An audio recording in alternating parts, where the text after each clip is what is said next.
Episode 105। Raina अभी अभी नहा कर आई थी और अपना नाइट रूटीन फॉलो कर रही थी। तभी उसने वर्चस्व के फ़ोन की रिंग सुनी और धीरे से पूछा, अब तुम्हें इतनी रात को भी काम करना है? वर्चस्व के चेहरे पर एक प्यारी सी मुस्कान आ गई और उसने जवाब दिया, नहीं, वो मिस्टर कौशिक थे ना, वो अपनी बेटी को ढूंढ रहे हैं। उन्होंने इसी हफ्ते अपनी डीएनए इंफॉर्मेशन डेटाबेस में अपलोड की है। अगर उनकी बेटी ने भी डीएनए इंफॉर्मेशन अपलोड की होगी तो वो उसे आराम से ढूंढ पाएंगे। ये सब सुनकर रैना के मन में अजीब से ख्याल आने लगे। उसने अपने आप से कहा, डीएनए डेटाबेस? अगर मैं भी अपनी इंफॉर्मेशन अपलोड कर दूं तो क्या मैं अपने जन्म देने वाले पिता को ढूंढ पाऊंगी? उसे सोच में डूबा देख वर्चस्व ने पूछा, तुम्हारे दिमाग में चल क्या रहा है? वर्चस्व ने सोफे को धीरे से थपथपाकर रैना को अपने पास बैठने का इशारा किया। जब रैना उसके बगल में बैठ गई तो उसने रैना को अपनी बाहों में भर लिया और उसे किस करके धीमी आवाज़ में पूछा, आज जो कपड़े और ज्वेलरी आए थे वो तुम्हें पसंद तो आए ना? रैना को वो सब सामान काफ़ी पसंद आया था।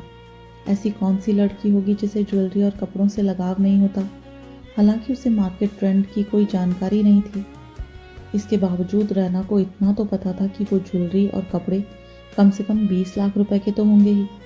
उसने वर्चस्व के कंधे पर सर रखते हुए धीमी आवाज़ में कहा, वो सब कुछ बहुत अच्छा है पर बहुत महंगा भी है। मुझे वो सब लेना ठीक नहीं लग रहा।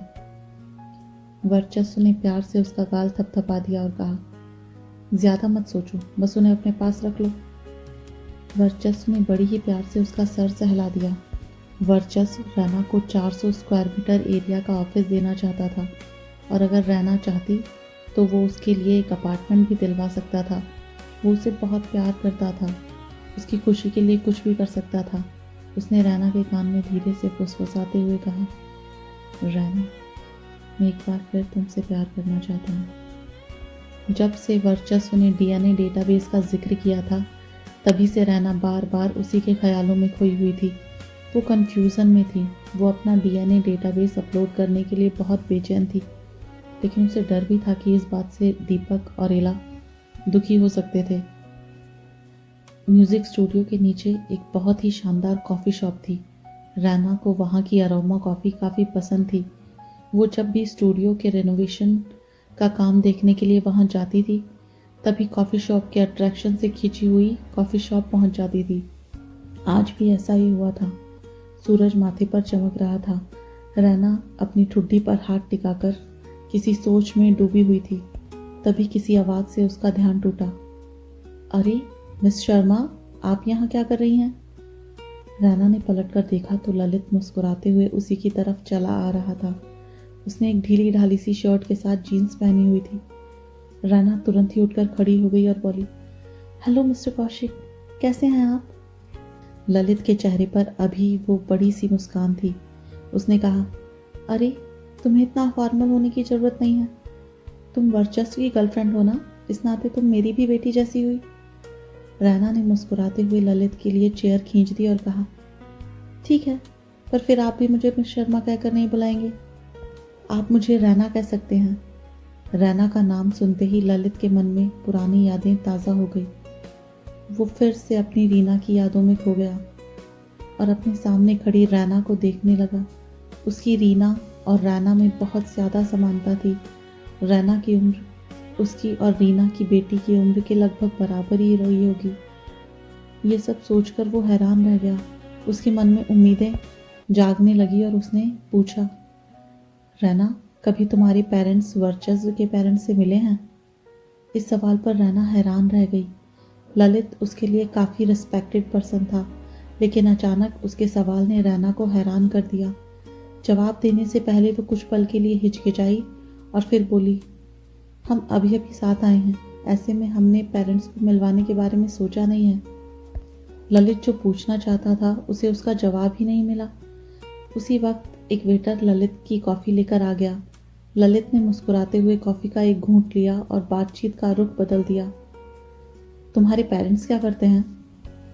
रैना सामने रखी कॉफ़ी के कप को देखते हुए किसी सोच में डूबी हुई थी। काफ़ी देर शांत रहने के बाद उसने धीमी आवाज़ में जवाब दिया, मेरे पापा एक अकाउंटेंट हैं। मैं छोटी थी तभी मेरी माँ की डेथ हो गई, इसीलिए पापा ने दूसरी शादी कर ली। मेरी मम्मी मुझे बहुत प्यार करती हैं। इस बारे में बताते हुए रैना के होठों पर बड़ी सी मुस्कान आ गई, फिर भी उसकी आंखों में हल्की सी नमी थी। ये बात साफ थी कि वो अपनी स्वर्गवासी माँ को बहुत याद करती थी। उसे ऐसे देखकर ललित का दिल बहुत दुखी हो गया। उसने फुसफुसाते हुए पूछा, तुम्हारी माँ की डेथ हो गई? ललित ये सोच भी नहीं पा रहा था कि वो रीना हो सकती थी। रीना तो बिल्कुल ठीक थी। एक बार जब वो लोग किसी ज्योतिषी के पास गए थे, तब उसने बताया था कि रीना की उम्र बहुत लंबी थी, और जब वो अलग हो गए तब ललित को उसकी गलती का एहसास हुआ कि उसने कितना गलत किया था। ललित उसकी माँ का नाम जानना चाहता था, पर इससे पहले कि वो इस बारे में कुछ पूछता, अचानक उसके फ़ोन की घंटी बजने लगी। ललित ने अपने मोबाइल फ़ोन की स्क्रीन की तरफ एक नज़र देखा तो फ़ोन कट हो गया और उस पर एक मैसेज नोटिफिकेशन आई।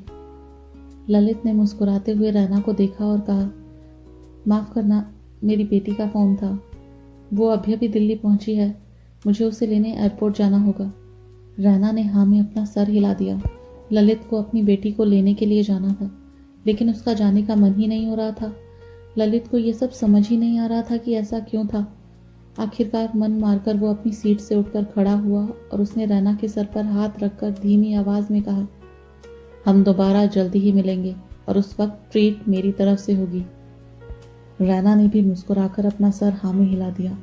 उसे ऐसे देखकर ललित एक बार फिर अपने ख्यालों में खो गया।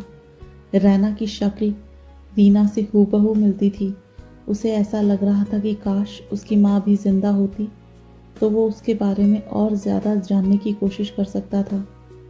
शाम को जब रैना वापस अपार्टमेंट आई तो उसने वर्चस्व को इस पूरे इंसिडेंट के बारे में बताया और ये भी बताया कि उसके और ललित के बीच क्या बात हुई थी।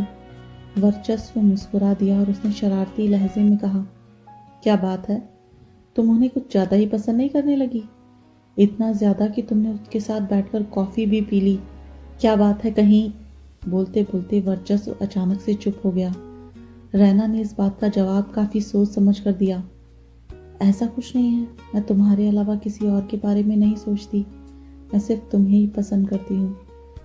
ये सुनकर वर्चस्व के चेहरे पर खुशी साफ नजर आ रही थी, पर आगे की बात रैना ने बहुत उदासी भरे लहजे में कही। हमारी थोड़ी ही देर बात हुई थी कि उन्हें फ़ोन आ गया। उनकी बेटी का फ़ोन था। उन्होंने बताया कि वो उसे लेने एयरपोर्ट जा रहे हैं। ये सुनते ही वर्चस्व एकदम से चुप हो गया। उसकी नज़रें टेलीविज़न स्क्रीन पर टिक गई। वो अपने ख्यालों में खोया हुआ कुछ अनमना सा लग रहा था।